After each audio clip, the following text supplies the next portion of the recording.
The big fight for 2024 has just started. There is a meeting in Mumbai of the India Alliance and there is a meeting of the NDA parties which is scheduled later this month. So clearly the political hot potato, who is going to be the king in 2024, the question has just started. We are going to have a series of interviews seeking to get some answers on this, seeking to see what the pulse of the people is. We are trying to also understand that what are these alliances like the India Alliance, the NDA, and we're trying to break it down for you and break it down in a way that you understand that what these parties stand for, and do these parties really want to help the people or they are here to just capture the power. We've seen in Maharashtra where there was no ideology and parties just went for power. But will that how it will turn out in the 2024 elections? We'll have to see and wait. But right now, we're going with these interviews, and for today's interview, we have a very special guest. This guest is talking about what is the India Alliance, and he's also talking about Uddhav Thackeray. This is a very special guest in the sense that he is the grandson of Dr. Bhimrao Ambedkar, India's main constitution writer. Let's listen in to Dr. Prakash Ambedkar and see what he has to say about Uddhav Thackeray, about the India Alliance, and what he thinks is going to be the future Prime Minister of this country. The next government will not be headed by Narendra Modi. MBA basically was a need of Congress and NCP. It was not need of Shiv Sena. This politics, I think so, of Sharad Pawar is not new to me. Say that if the Congress and Uddhav Thackeray doesn't take a stand immediately, they are the losers. Hobnobbing of Sharad Pawar is going to be beneficial for them in winning 2024 election. So if India wants to succeed, it must have a very clear-cut alliance. Then only they will succeed, not otherwise. Yes, within India there is leadership. Within Congress, if you ask me, there is no leadership, let me tell you. India has to build its own ground and play upon it, and let BJP come to play on that. You can't go and say that I am going to play on BJP's ground and win. The chances of winning are very less. You have to create your ground. When you speak of alliances, you speak of assertion also at the same time. Alliances, second idea is distribution of seats. Third is getting into power. So, sir, this alliance with Uddhav, and does it mean that is it a backdoor entry into India rather than making it directly? If you ask me very clearly, MBA basically was a need of Congress and NCP. It was not need of Shiv Sena. And, but Shiv Sena got it wrong, if I may put it otherwise. It was not Shiv Sena that was dependent upon Congress and NCP. It was NCP that was dependent upon Sena, and therefore they wanted this alliance. Now that chapter is over, as I put it. There is a new chapter which has begun. In that new chapter, there are many buts and ifs. Some buts and ifs we have already communicated to Uddhav Thackeray. In case I have been very vocal about NCP's politics. And I put it in a very bad word, you can say, and framed it also in that manner that they marry someone, but they have partnership with somebody else. That's how. Extramarital partnership. Yeah, that's how it is. And this politics, I think so, of Sharad Pawar is not new to me, because watching him for such a long period. And moment we knew that there are certain things with NCP will not able to withstand if the pressure is put by the Prime Minister, and that is what the Prime Minister did it in Bhopal. And you find all of a sudden NCP walking over towards BJP. So knowing very well that this kind of politics is going to take place, you must have a very clear-cut understanding amongst the opposition parties if you want to defeat RSS BJP combined in 2024 alliance. Even today we find that the Congress is wavering, believing in what NCP is saying that they will never align with BJP. Let me tell you, I can't spell out what is the game plan, but I can definitely say that if the Congress and Uddhav Thackeray doesn't take a stand immediately, they are the losers and BJP is the gainer. Have you conveyed this to Uddhav? They have already conveyed it. So what did he say?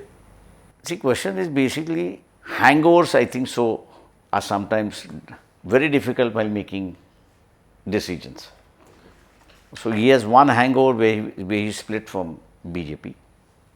Today he has to make a decision whether whatever is left of NCP is beneficial to Shiv Sena or no. If it is beneficial, he should continue. If it is not beneficial, he should break away. That is where I think so, not Sanjay Raut has to say, this is where Uddhav Thackeray has to say himself.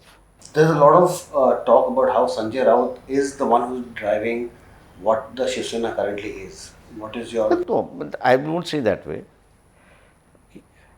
He is a party spokesperson, so whatever is decided within the party, he speaks out.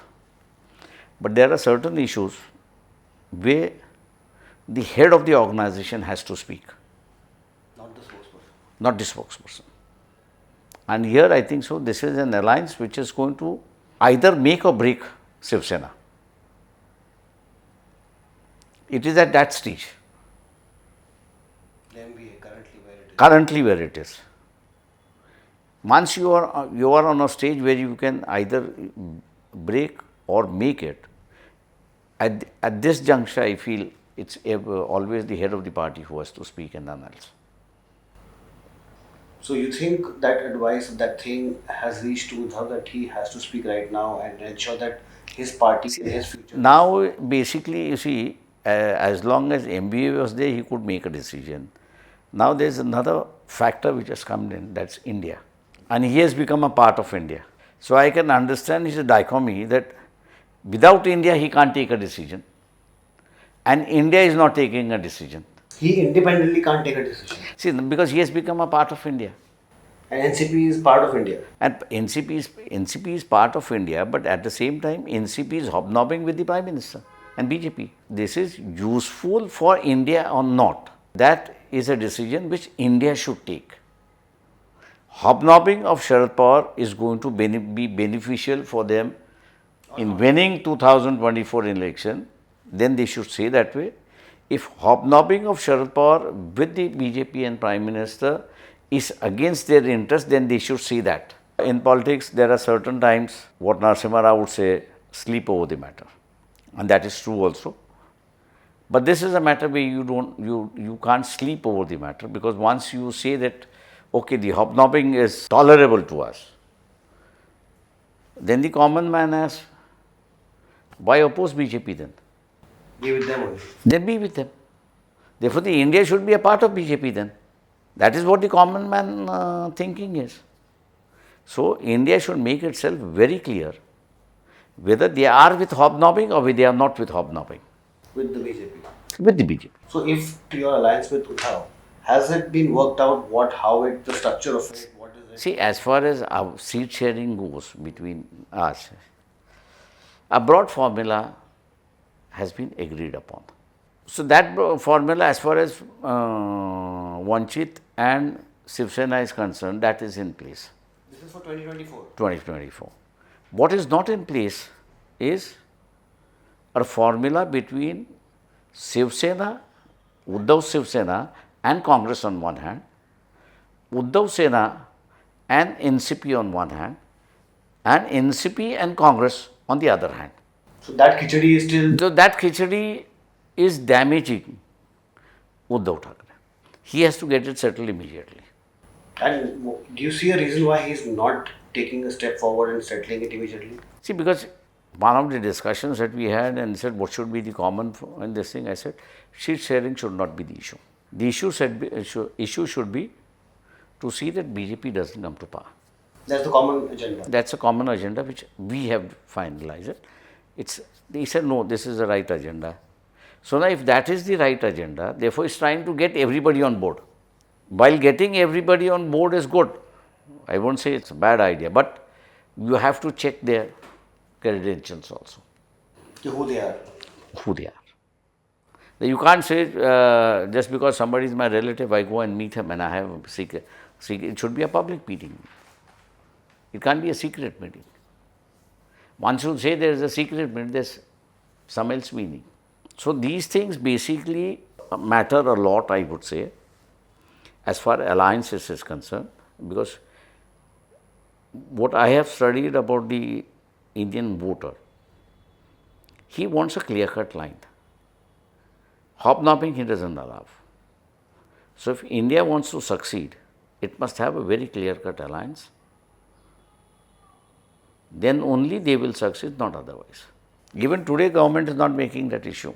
India is not making that issue. You think India has no credible leader as such? I would not say they have credible leaders, but I am not able to understand as to why they are not articulating all these issues. Like 2014, there will again be the change.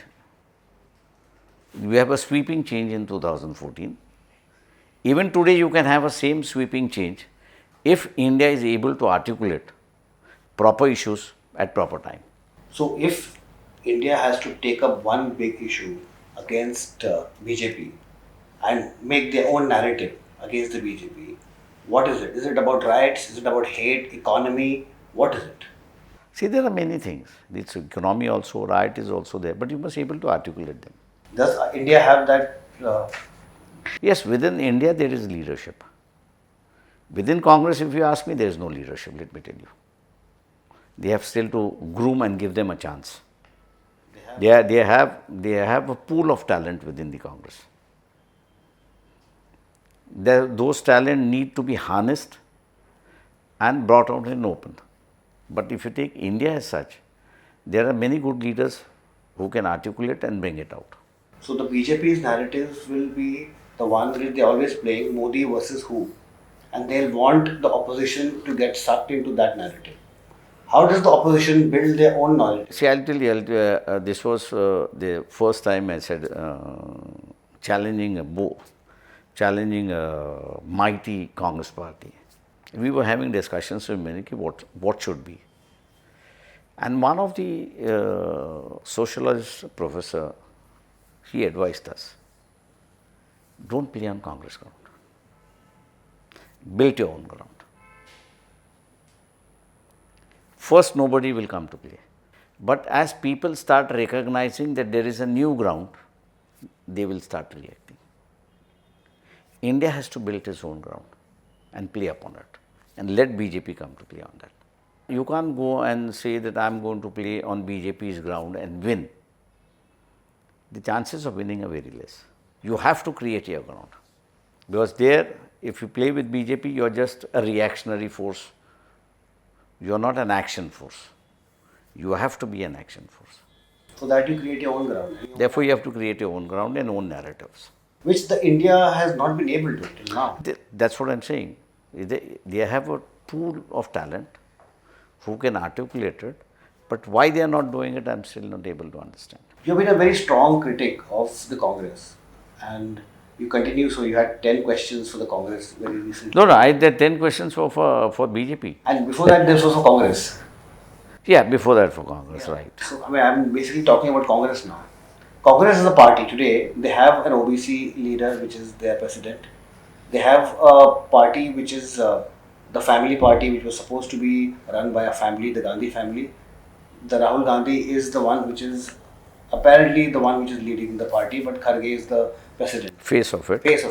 Do you think that in leading up to 2024, let's assume the elections are in 2024 for now, Congress has any kind of chance, or as the one which is like the glue for India, is the main leader for the India alliance? How do you see Congress? See, I would have, if there would have been elections, the articulation by Shashi Tharoor would have been much better. And if he would have been made the president, I think so the situation would have been totally different. Better than Kharge? I won't compare. I would only say that he being, as I know, in the United Nations for such a long period and having certain very strong views. So he's the intelligentsia of the Congress, right? He's an and that is where you see you matter. Not on the ground, like how Kharge is a person from the roots, from the ground. He's a grassroots person. See, grassroots person within his own constituency, outside. If that was the case, then DS4 would not have emerged. BSP would not have emerged. You have to compare these leaders with DSK, which was there, DS4, and BSP. If they were from the ground, then these political parties would not have emerged as the spokespersons of the have-nots. It's only after There was a vacuum. it was only after these political parties have lost their chin. Kharge is now the central point.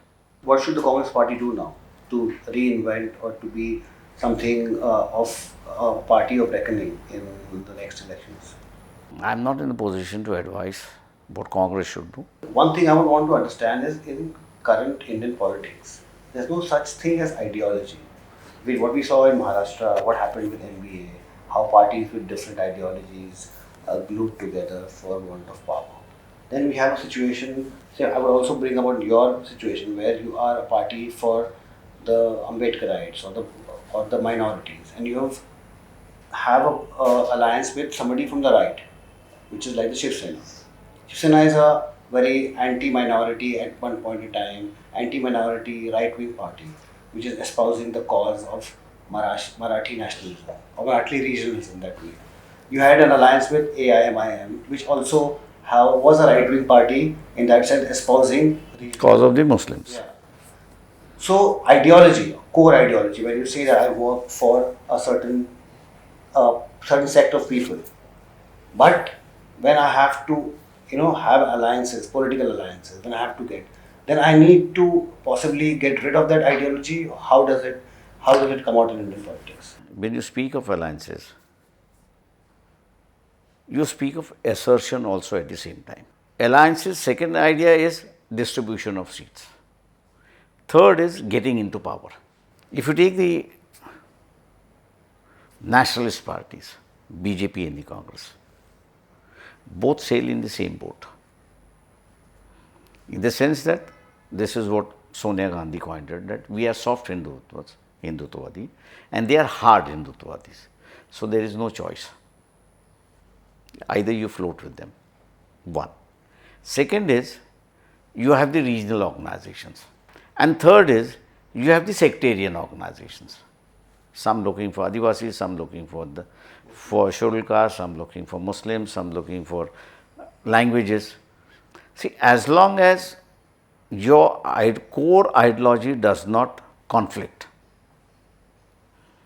with these sectarian and regionalism, there is no harming having an understanding. The moment you say a regional party says that no, my state now should be a nation, then it harms your core ideology of keeping India united. But if that same regional party says that no, I am contributing nearly about 80% of the revenue to the central government and the central government is treating me in a step brotherly way, I think so he is opposing a cause, because you are a union of India. So our understanding is basically should be on a line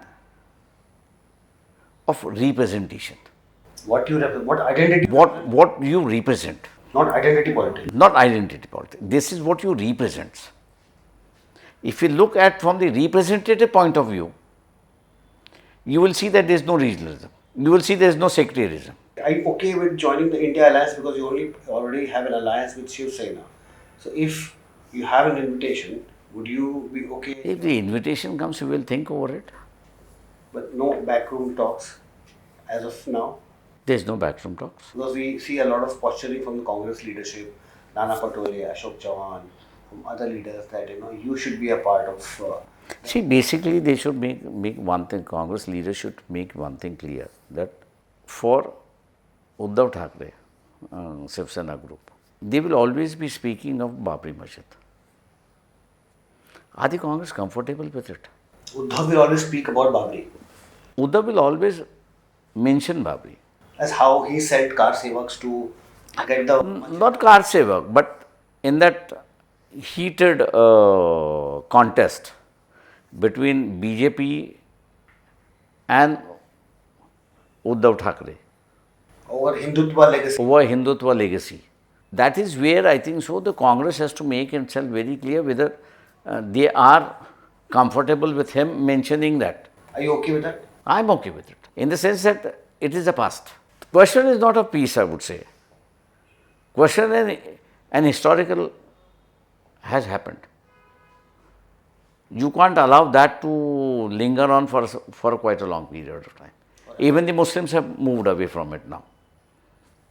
But within the Hindus, they have not moved away from it. Therefore, BJP keeps on raking it. If BJP keeps on raking it, Uddhav has also to rake it up for his own identity. He can't be left behind. He can't. That is where both existence matter. So from this discussion, sir, I get to know that Uddhav is the one who has politically in a very, I would say, difficult, sticky wicket currently of all leaders, in the sense that his relationship with MBA, his relationship in the India Alliance, his relationship was vis-a-vis BJP on the Hindutva ideology. So Uddhav has a lot of things which he needs to come out and explain, talk, and maybe his voters need a lot of explanation, as you said. No.